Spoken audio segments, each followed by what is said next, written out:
So good morning, everyone. It's great to see so many online today. For those who might not know me, I'm Stella Biggs, the Industry Programs Coordinator for the Tourism Industry Council. So welcome to our TIC members and partners and all from the tourism industry. The TourismIQ series is supported by state and federal funding undertaken by TIC, focused on delivering and building business development opportunities for the state's tourism industry. Today's webinar will be recorded and available on our website as an ongoing resource, and the PowerPoint presentation will also be available at its conclusion.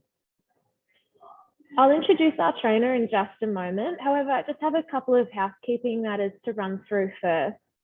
So we just ask that you please keep your microphone on mute and use the chat function for any questions or comments. We'll endeavour to work through those throughout the session together. I'll also allow some time at the end of the session for any Q&A. So the purpose of today's webinar is to teach you how to maximise the impact of your business through high quality content and communications. I'm delighted to introduce you to our trainer for today's session, Martin Radcliffe, Principal of Away with Words Business Services. Welcome, Martin. I'll now hand over to you to commence today's workshop.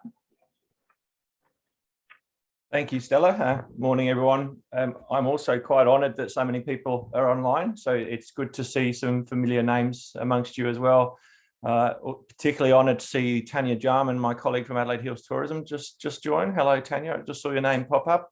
But yeah, no, really great to see you all, and thank you for taking time to listen to me this morning. This is really more about sharing insights rather than preaching. This is also a session where questions are more than welcome, either now or at any time outside this session. So we'll get going. You might note as I go through this presentation that there's some images of your business on screen. I did get a list from Stella as to the participants that would be attending. So I've tried to grab some current images. I hope they are current, which I've placed throughout the presentation. So we will get going. As Stella mentioned, this is about positioning your tourism business. I'm focusing very much on content and very much on the online space, but mostly around how you describe your business and how you put that out there. So I'll just move to the next slide. Hopefully this drives okay. Yeah. So a little about myself. As Stella kindly mentioned, I'm a business owner. I've been going for about 1.5 years with my company, Away with Words Business Services. I provide communications, strategic support, business development, excuse me, marketing, and so forth to different businesses across tourism and across a range of other industries.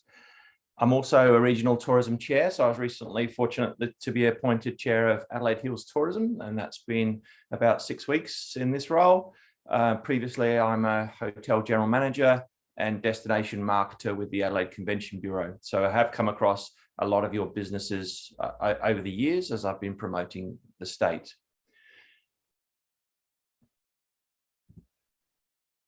Right, so today's session, positioning your tourism business.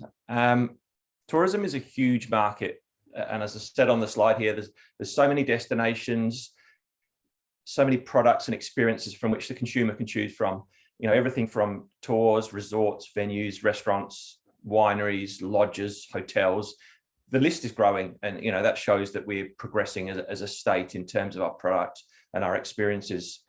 So I guess as this list is growing and the competition increases, it's your opportunity, my opportunity, all our opportunities to try and rise up and stand out above the others. The consumer only has a very small window of time that it will give a business before it, transgresses or moves to one or the other.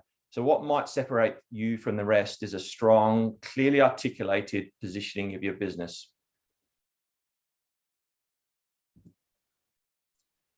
So I've split today's session into 4 parts, and I will say that usually in my experience, these online formats go a little bit quicker than they would in person. I have to also say I much prefer in person, where I can see you face to face. I can talk to you. I can recognize questions as we go. But I anticipate that it'll be a bit faster than the time that we've allowed for the session. So part one of the session, I'll be talking about a clear, considered and impactful brand identity. I don't necessarily mean your logo or the look and feel of your brand. It's just more about the way that you describe your business. Part two is an effective website. And again, this is more centered on content than the technical side. Part three, presenting business proposals and tenders. This is something I've had a fair bit of experience at over the years, whether it's been presenting South Australia as a destination or indeed my own businesses. And then part four, profile and reputation management. I haven't spent a great deal of time on that because I think you're all pretty good at that, and everyone, in this current climate is quite effective with managing their reputation, but I have got some content around that. Okay, so we'll kick off. Part one being a clear, considered and impactful brand identity. So you've all got your logos, you've got a clear, your clear range of products, services, images, you've got your descriptive.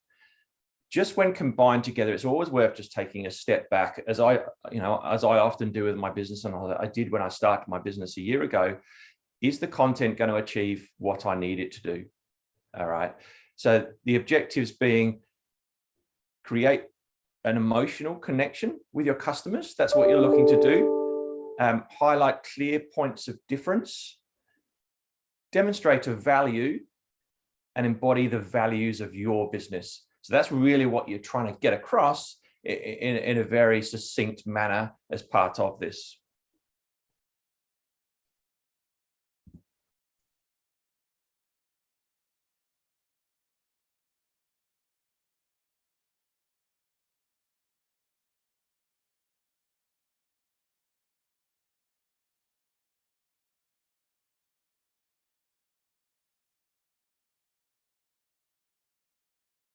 I asked myself, who were my target customers?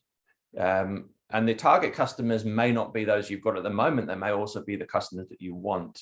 What was the vision? The vision being the long-term aspirational objective of the business. What was the mission? The mission is more in the now. What are we hoping to deliver to our customers?